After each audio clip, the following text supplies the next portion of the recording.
Hello, welcome to Strictly Ball Business, episode 22. Some fun times in the NBA lately. We've got our local team, the Timberwolves, on a 4-game winning streak.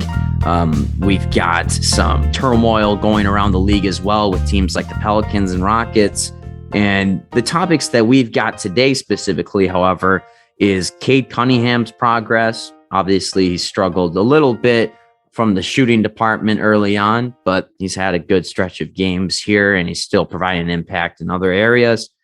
The Celtics, we're going to talk about some possible trades that could get them to the next level because they're clearly missing something right now, and we might be able to figure out what that is.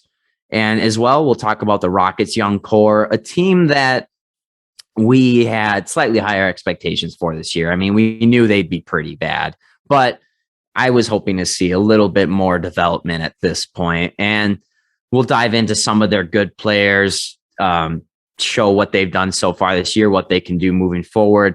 But largely it's kind of been a disappointment so far, and we'd like to see some more. Another team that's experiencing disappointment is the San Antonio Spurs. And so we'll dive into Dejounte Murray's comments the other day after a blowout loss to the Timberwolves that led to a players-only meeting. So start off with Cade Cunningham. He is the last 5 games averaging 16.6 points per game, 7.4 rebounds, and 6.8 assists. He's only shooting 27% on threes, but he is getting 52% of his twos. So once that jump shot starts falling, I believe people are going to look at him a lot more positively. And with injuries to Evan Mobley right now and Scotty Barnes maybe taking a step back, maybe Cade gets himself back into the Rookie of the Year conversation. Kind of where's your thoughts on this guy lately? Yeah, I mean, I recorded his last 4 games. I didn't catch his last 5 for my stats, but yeah, I mean, it's pretty similar. It's just it goes up in a few stats, but yeah, I mean, shooting 27% around that, and he's still making 2.5 3 points a game. He's just shooting a lot is all it means. I mean, he's still making them, so I'm not too worried. I think it'll come back to where it was. He showed he was a good shooter, and it didn't really fall off in college, didn't fall off in summer league, etc. So I'm not too worried about that. 2.3 steals in the last 4 games, but really the stat I liked was only 2.5 turnovers last 4 games. I was like, that's pretty nice, especially for a rookie and especially for a guy because he struggled. I mean, he was the worst number 1 overall pick for the first 5 games. Nobody had worse stats than him, and he's come around. I mean, it was really hard because when he was starting into the Pistons, they're like, all right, run our offense, which, I mean, Killian Hayes isn't able to do that. Look at Kevin Porter. He's having that issue too. It's hard when you're the main playmaker of a whole NBA team. It's just a huge thing to transition to. It shows a lot into Cade, how he's able to do this, all that passing, his vision's starting to open up. I mean, on his drive passes, he's finding the corner, finding the extra guy outside, getting back out. He's learning the different cause and effect, because in the NBA there's different defensive schemes. So just because he did one move or he does this one thing in college doesn't mean that's going to have have the same effect in the NBA.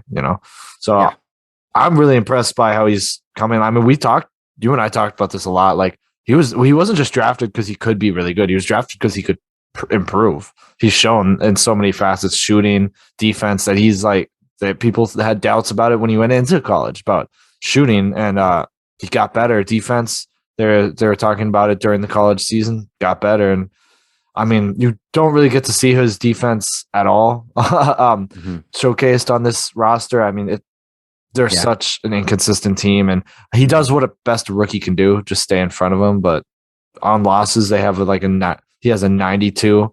I mean, no, on wins, he has a 92 defensive rating, which is impossible. And on losses, he has 109, which seems to be more towards what's actually right.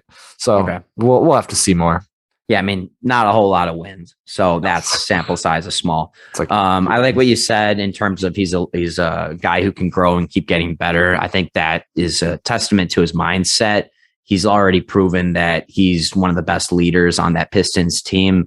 We look back to that Isaiah fight with LeBron the other day, and Cade had stopped him from charging at LeBron 3 different times. Like he was there, like blocking him. He's like trying to make sure he didn't get into more trouble than he could. And that's a good leader. That's a guy who's the youngest guy on the team, potentially one of the youngest guys, obviously. And he's already showing that he can be a big leader.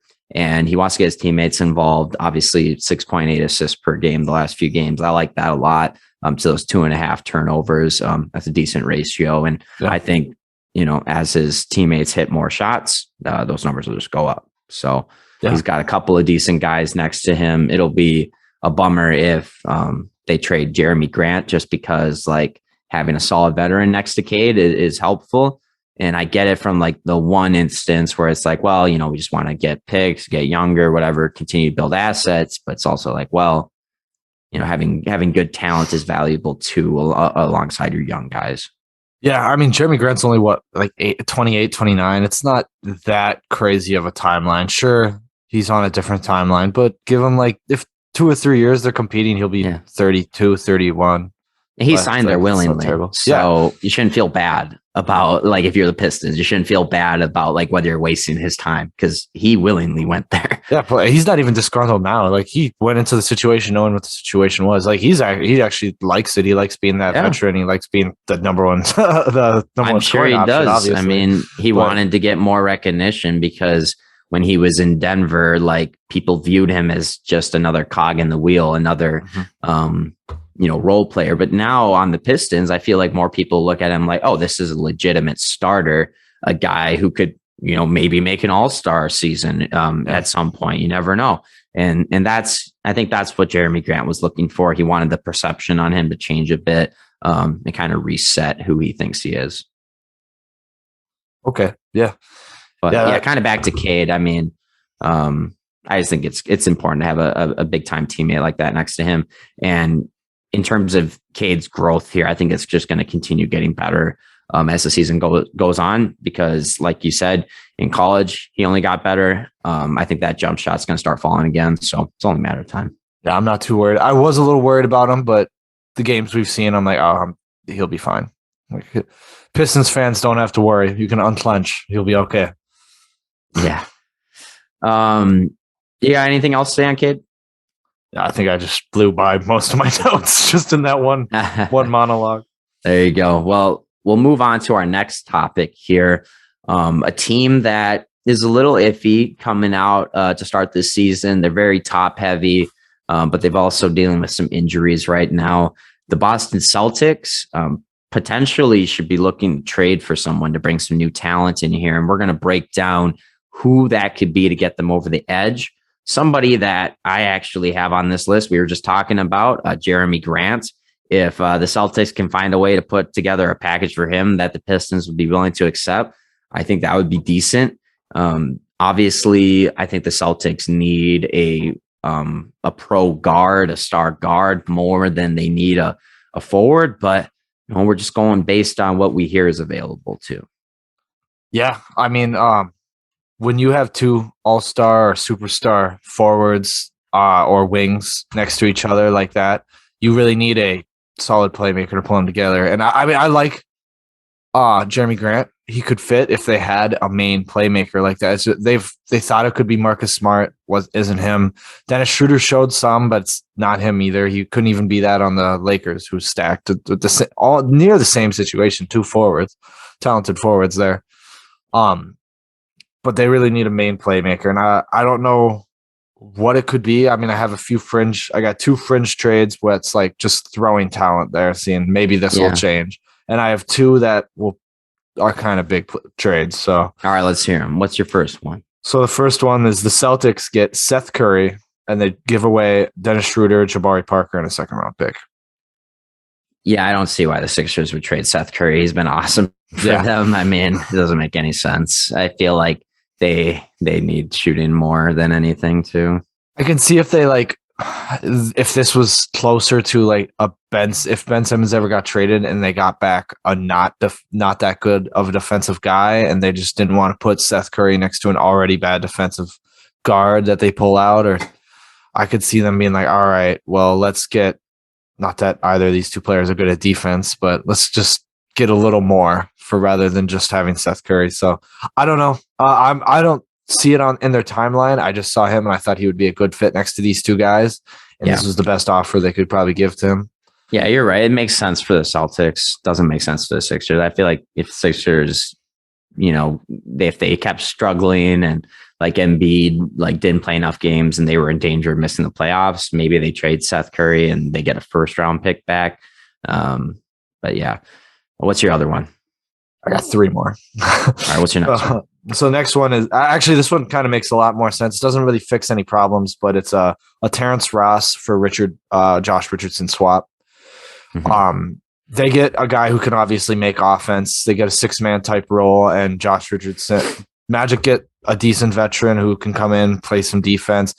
Really, he just gets a better start. I mean, he has higher potential than Terrence Ross already is. Not that his potential is outrageous, but I mean, his career kind of fell off once he left the Heat. He's just pinned as just a defender, like nothing more than that, and I can't make any offense. So I think he can get a nice refreshing start with the Magic where he doesn't have to fill a role. He's just like, you can do a little bit more now. You have the space to see if you can get back to what you were starting to look like with the Heat. Yeah, I mean, I don't hate that one. I think Josh Richardson's a better player than Terrence Ross, but they do different things. So I guess if you're the Boston Celtics and you're just looking for more offense, maybe it makes sense. He's just I never really liked Josh Richardson on the Celtics anyway. He's a little redundant. I mean, you already have Marcus Smart. Yeah, you get another really good, nice defender, but you have Marcus Smart basically already filling that role of a guy who struggles with offense. So I don't know. I think it'd be okay to deal him out. He wouldn't be able to get traded till January, but still, I think it's worth it. Yeah, makes sense to me. So what's your next one? Yeah, so this one's a little more believable, but it kind of leans on the fact that the Trailblazers want to blow something up, or they want to just make some differences. CJ McCollum for Al Horford, Peyton Pritchard, and a first-round pick. Top 8 protected pick, 2022. Sorry, who was the player the Celtics were getting? CJ. Celtics get CJ, oh, yeah. who is a shooting guard for the Trailblazers now, but in college he played point guard. He can certainly step into that role. He's a really nice playmaker as is. He's just not the main one on the Trailblazers. So I could see him stepping in that role. I mean, that's hard to say that's not going to be a competitive starting five with CJ, Smart, Brown, Tatum, and Time Lord. Yeah, no, that's not bad. I mean, CJ McCollum would be a nice fit next to those guys. I feel like decent ball handler, obviously a good leader, smart guy, and maybe he's got a better attitude than a lot of other dudes on that squad, like Marcus Smart, who just signed an extension, is like, oh, I'm still going to trash talk my teammates. CJ McCollum, who's constantly in trade rumors, says, I want to be a Blazer for life. I love my teammates. That's the difference between a good teammate and a bad teammate. Yeah, well, I mean, so the Trailblazers would get Al Horford, Peyton Pritchard in a first year. This is what if they ever made this move, I would see it more as like an insurance competitive move. They're like we want to stay competitive, but we want to get something back before we just lose our stars. So they get a young point guard who, he looked really nice last season. He struggled a bit this season. They get a first round pick, and they still get a decent player who can produce now. I mean, he's still averaging 10 points, still playing great defense, awesome veteran to have on your team. And I mean, you mix it up. I mean, they'll probably be a little more forward heavy now, but then you just move Anthony Simons to 2, see what happens, just a mix up. I mean, they need something needs to be thrown around with the Trailblazers. They're not going to get where they want to get with the roster they have now. So I agree. Yeah, no, it's definitely going to be time for them to make a move. I mean, they've been kind of half-assing it with their roster for years now. So, so last one. This one's a little pushy. So the Celtics get Patrick Beverley, D'Angelo Russell, Jaden McDaniels, 2 second-round picks, and a 2023 top 5 first-round pick for Josh Richardson and Jaylen Brown. So this is something where they're like, you know what? We talked about it last week, 2 weeks ago, where they're like, this forward, they're just too redundant. They do the same things. It's just you do an ISO, then I do an ISO. We got to mix it up.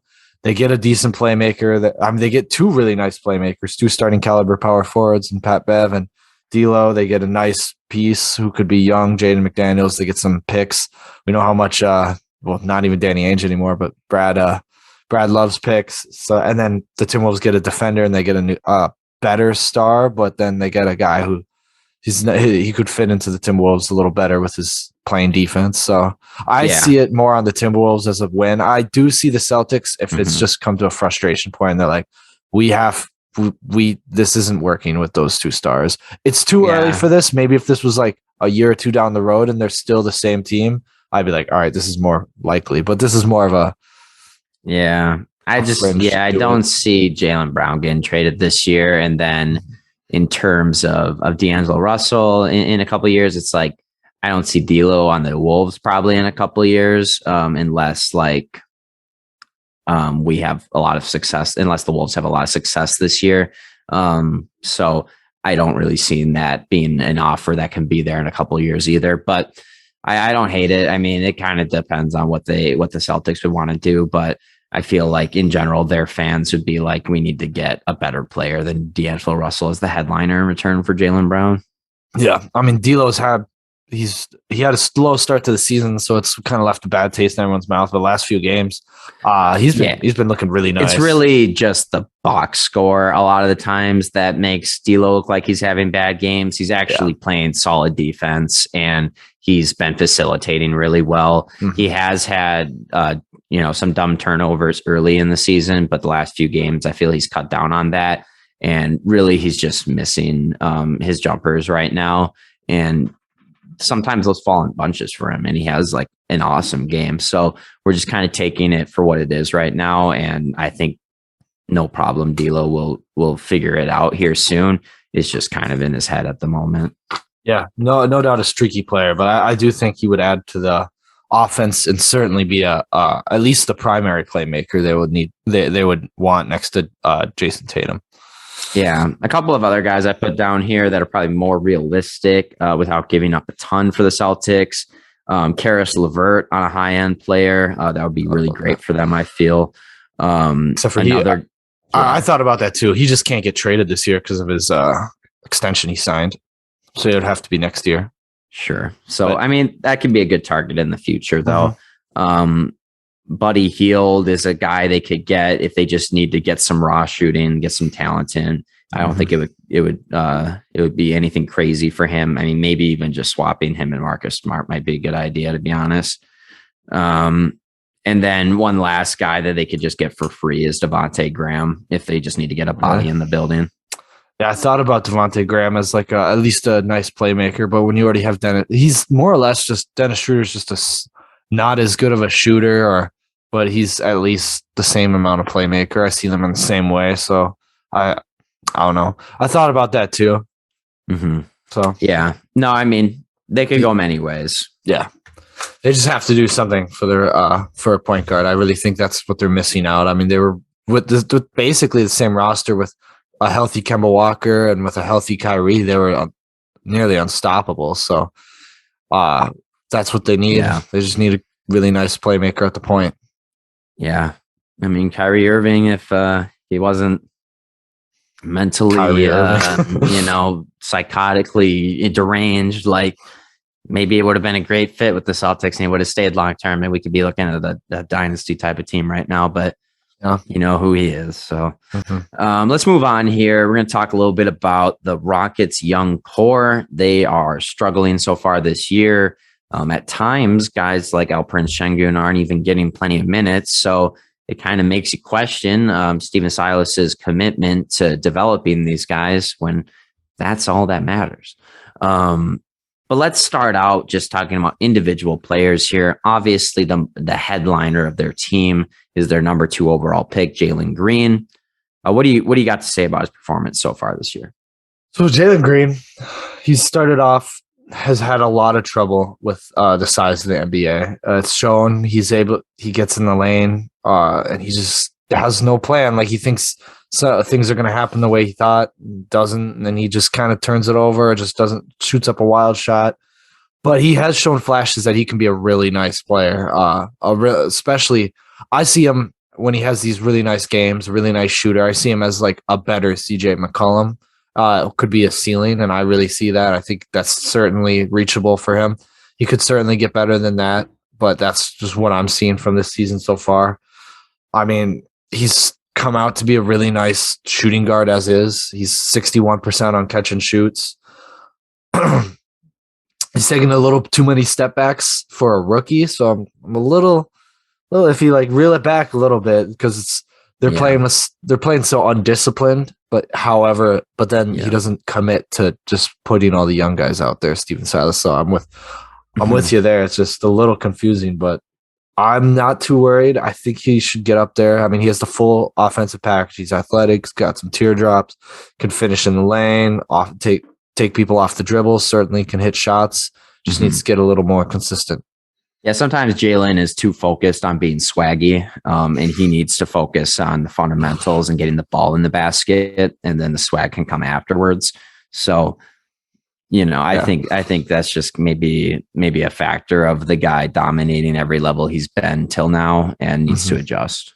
Yeah, I see that. I mean, it certainly helped his pace and the size that he was with the G League. It's just getting a little more physical. It's just that next step up, and I'm not worried because I mean he'll have a few inconsistent games, but then he'll have a really great game. So I just all it is consistency. He's the potential flashes there. So like that's a lot of what you need to see in a rookie season. Like it's a long season. If he can finish the second half really strong and be efficient, like this Houston Rockets team will be very excited at what they got. So plenty of time here to figure it out. It's very early this season.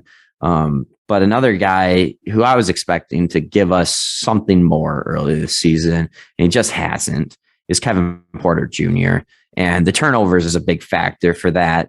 And honestly, the missed shots are too. He's just doesn't look like the same guy as he was last year. Yeah.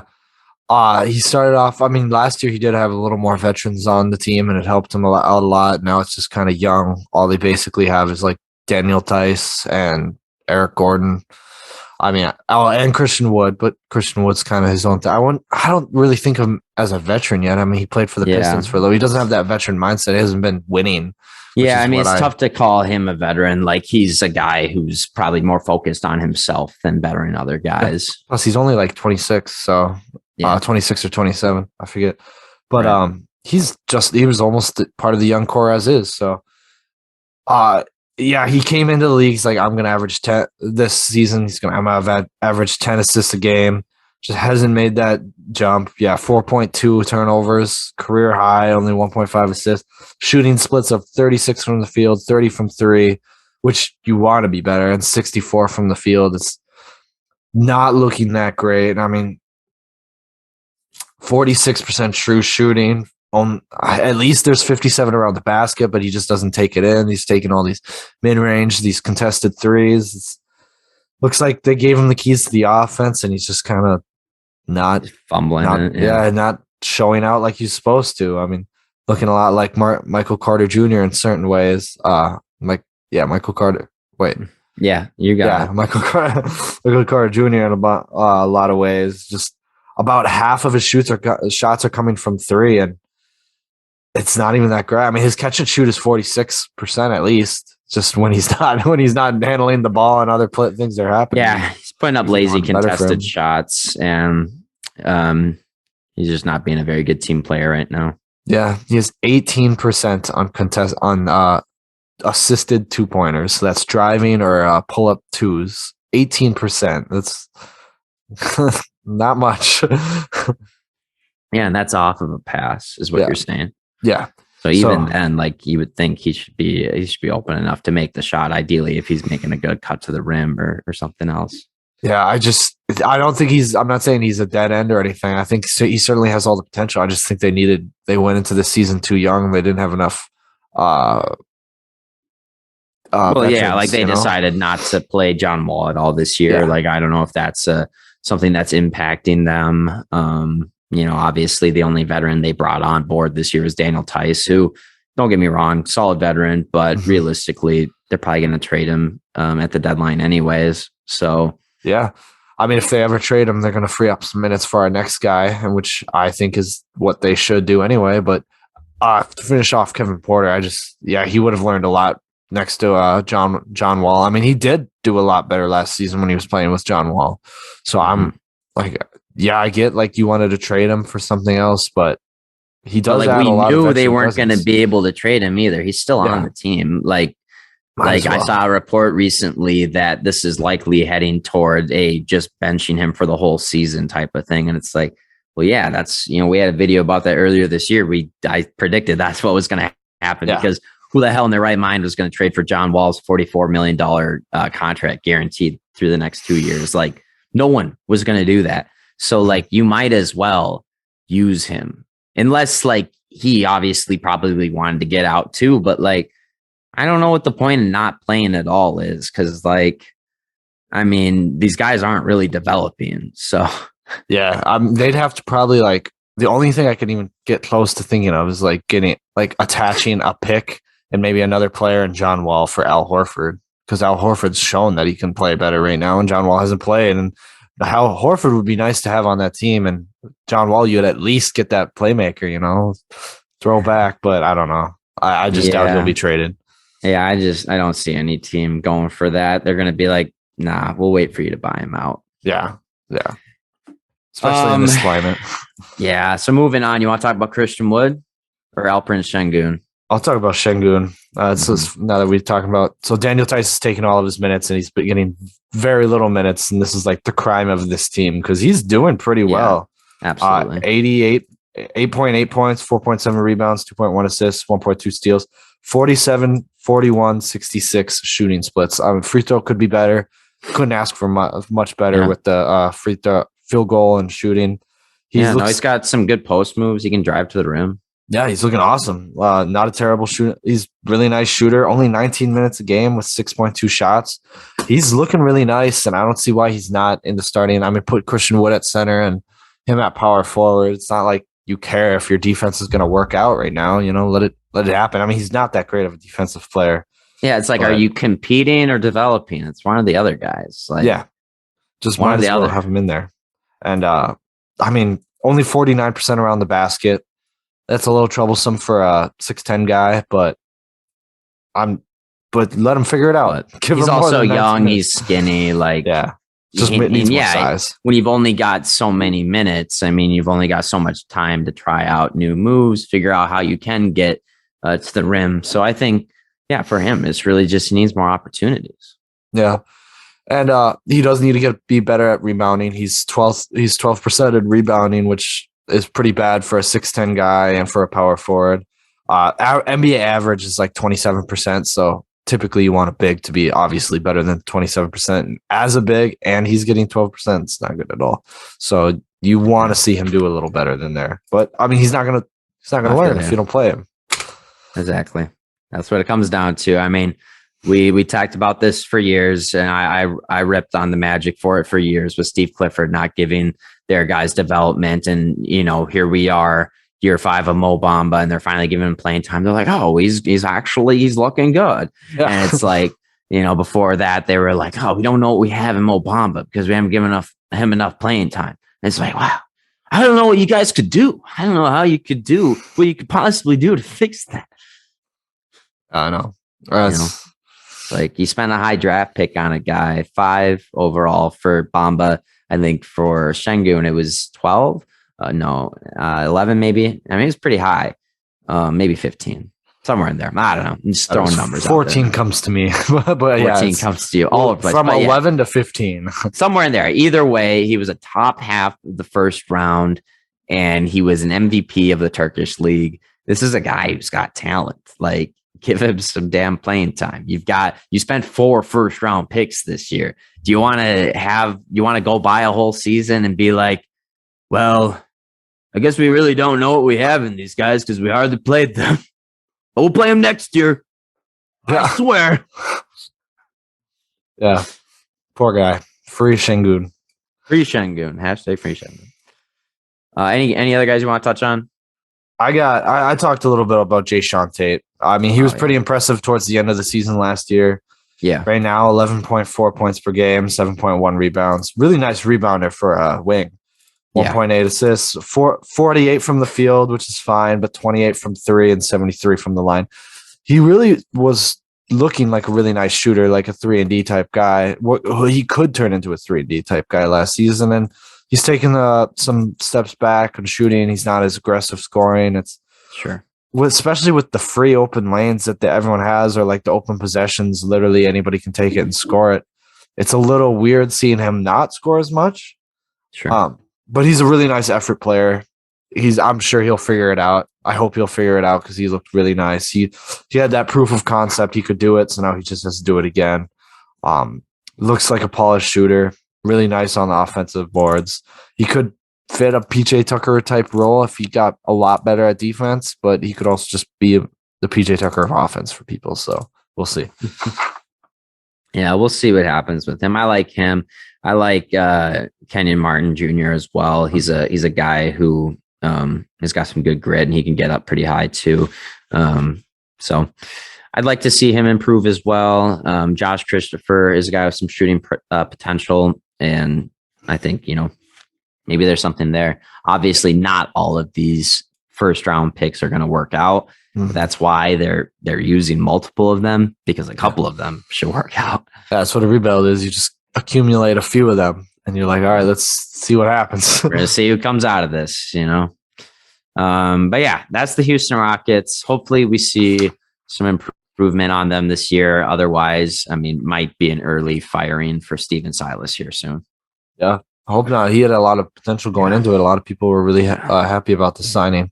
Yeah, I know a lot of people were happy to see him get a shot. So I hope, he can turn things around. But you start having an ugly record like this, people are going to look at you in a negative way.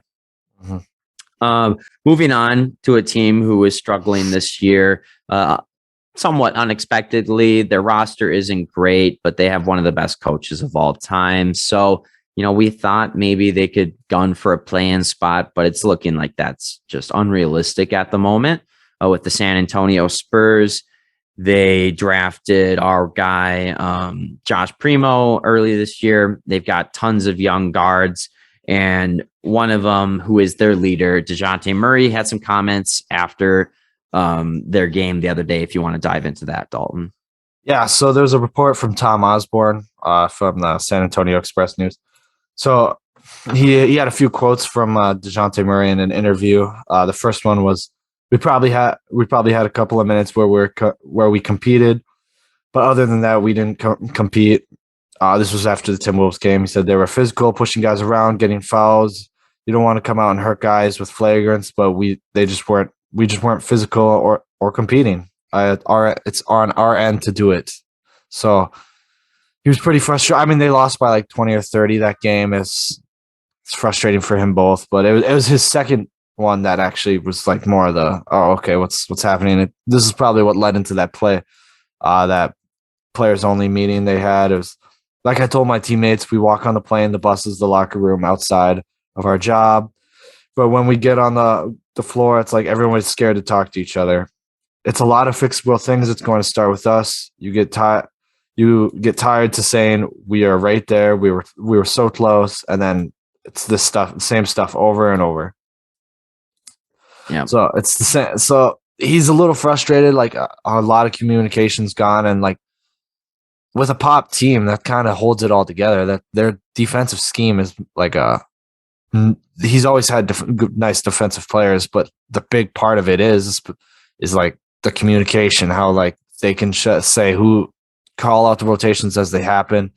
They're famous for their passing on his system, and that's all communication too, and that's probably why we haven't seen the same. It just kind of looks aimless out there. It's just too many young guys, not enough minutes to the veterans in this case.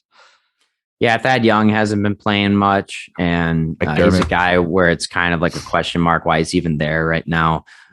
He's got some leadership skills, and he talked a little bit after their loss saying that we're just tired of getting our butts whooped, and that in the players only meeting, he felt like, as a veteran, he could have had the opportunity to speak up, but he wanted to, see those younger guys take a step forward and take ownership of what's going on. And a guy like Devin Vassell actually led a lot of that players meeting, just trying to have communication and see what we can do to make this better, because that's a locker room of guys who they don't want to keep losing. They obviously are competitive, and they wear the Spurs logo with honor. They know that's a very that franchise has a very long history of winning, and obviously they'd love to be the guys to get the Spurs back to the playoffs, because how cool would that be? Yeah.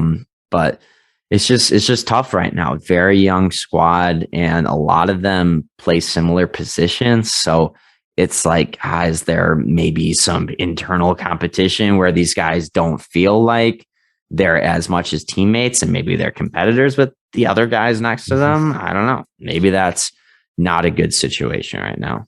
Yeah. The only thing I'm afraid of this turning into is, I mean, you had it all there. Like, if their star, he's currently their star, and if he's already feeling like this, like there's no communication, like he feels a little trapped, it's tough to say. I mean, he's obviously on a different timeline than everyone else on the team. You don't want him requesting a trade, or, I mean, he's been on winning teams with the Spurs, you know?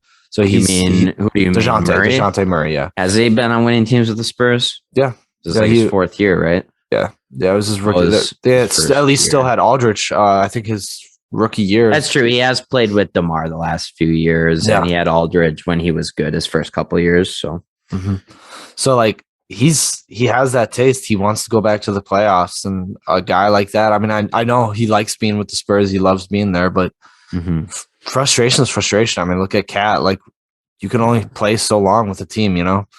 Oh, and Cat's still there. I don't see Dejounte Murray going anywhere anytime soon. He'll sign a nice extension with San Antonio, and I bet San Antonio won't have any issues hauling in a free agent here in the next year or two, because they're Texas, and there are guys that are just going to be from Texas and be like, you know what, I want to go play home. That's what happened with LaMarcus Aldridge, and I wouldn't be surprised if it happened again. Yeah, I mean, this is historically a great front office coaching staff, so I'm not too worried. I know they'll figure out, even if they see the signs that we're talking about now, they're like, all right, we'll get this fixed. It's not going to be a huge problem. The only problem they've ever had with their franchise was Kawhi Leonard, and that was its own thing. Yeah, and that was just because, you know, him and his uncle decided to go haywire and make all their own rules, and, you know, kind of playing off that, like, they wanted to get a solid veteran in here, return for Kawhi, so they got DeMar. But clearly, looking back on that, they should not have done that trade. The Spurs, like, if you were just going to bring in DeMar and then let him walk later and get like a couple picks in return, I don't see how that was worth it for them. Like, why did you not try trading him somewhere where you could get someone younger?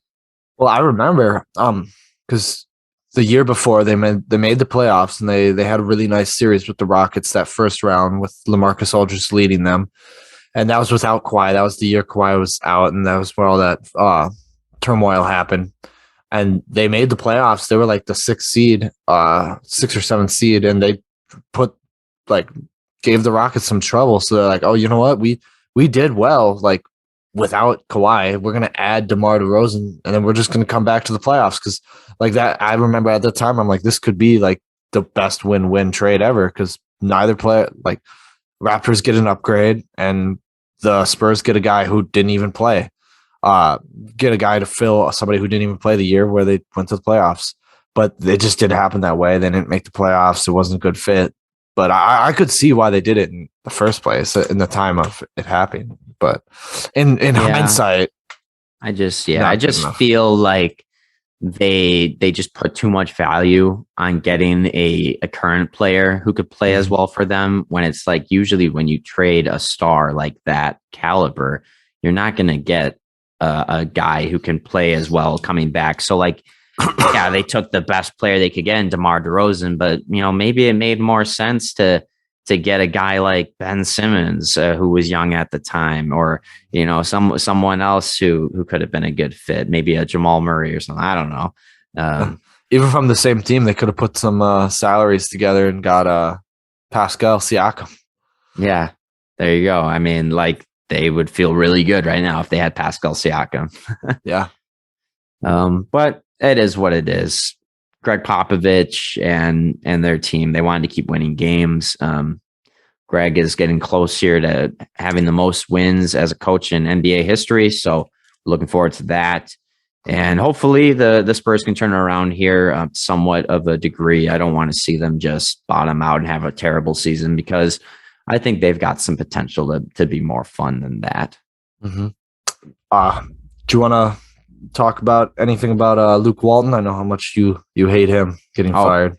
Well, Puke Walton, he finally got fired the day after, Kings fan vomited on their court.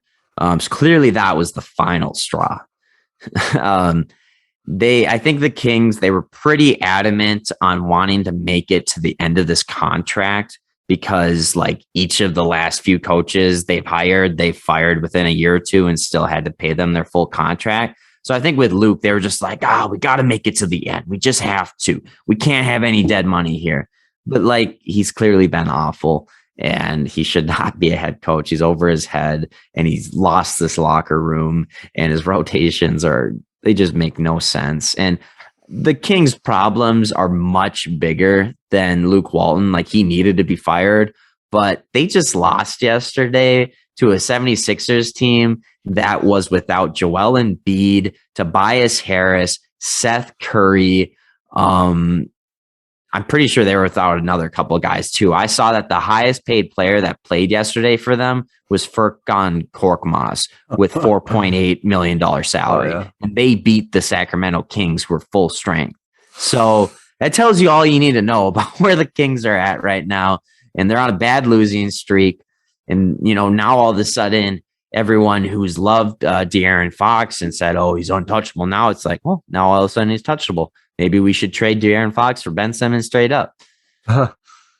Yeah, I mean, that's not the worst thing in the world. However, yeah, I think it's good. I've thought Luke Walton was the worst coach in the NBA since he was with the Lakers. I haven't been a huge overrated fan. I mean, he only got hired because he was a Laker. The Warriors had an amazing he only got hired by the Lakers because the Warriors had an amazing run when Walton stepped in for Kerr while he had back surgery. But I could have stepped in for Steve Kerr and had that record. Like, come on. It was one of the best teams in NBA history.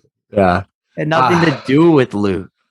Yeah, I mean, now I'm just hoping we'll see who they get. I mean, obviously Becky Hammon's back on the table. I really love Steve Clifford. I know what he can do for a team that's not good at defense. He can turn a lot into a little into a lot, and he loves with his time with Kemba Walker. He did really well with that, so I think he could help out De'Aaron Fox and all those other guards too. So, and maybe put some more pressure on me, like, all right, we got to make a Buddy Hield trade happen. Like, whomever the new coach is. I mean, Kenny Atkinson's still out there.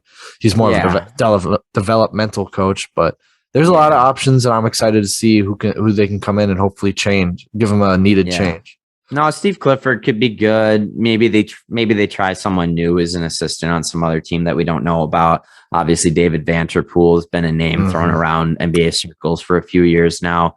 But yeah, I think in general, this team just needs to make a commitment of what they want to do next. They've been holding on to Buddy Hield. They're still holding on to Marvin Bagley for no reason. They drafted Davion Mitchell this year, who looks like a solid player, but they already had two solid guards. So that's still a questionable move, no matter what he turns into, in my opinion. That was just best available at the time. I like that one. We'll see how it turns out, but I still think him, De'Aaron Fox, and Tyrese can play next to each other. It's a small ball, 1 through 3. I mean, Tyrese is 6'5", 6'6". I think it could work.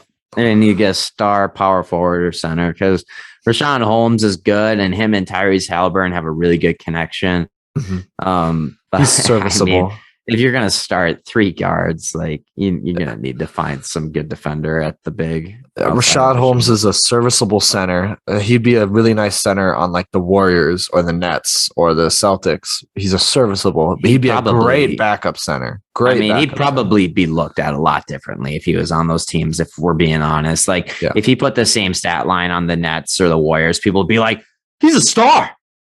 Yeah. Look at him. But now he's on the Kings. They're like, oh, yeah, he's good. Yeah, he's good. But he's on the Kings. Mm-hmm. Yeah.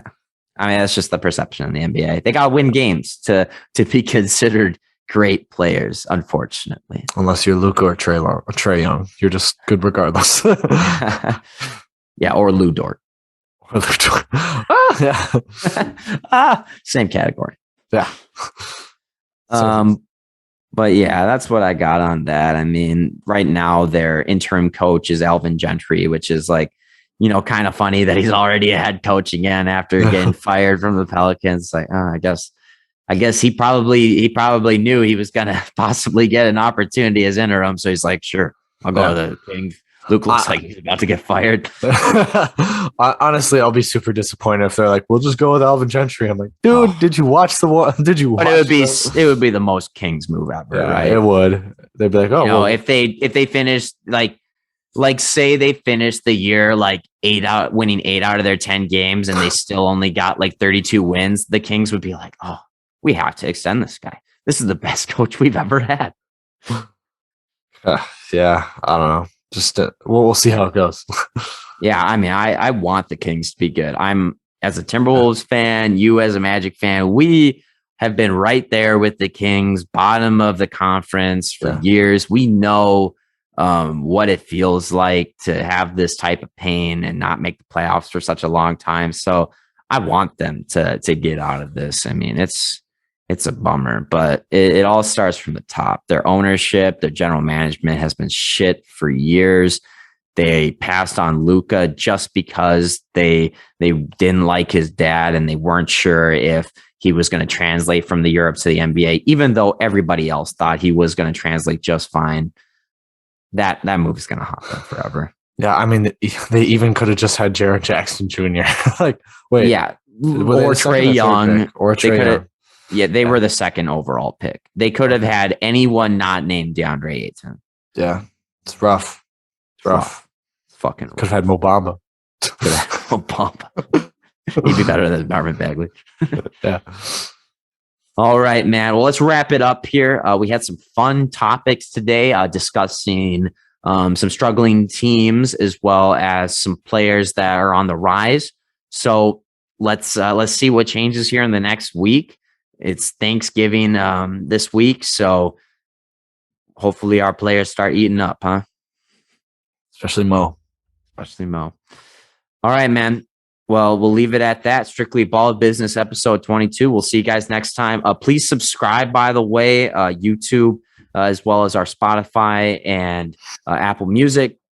Let us know in the YouTube comments what you like about us, what you don't like about us. We don't care. We're still going to make videos, but let us know. But we don't care, just so you know. All right. See you guys.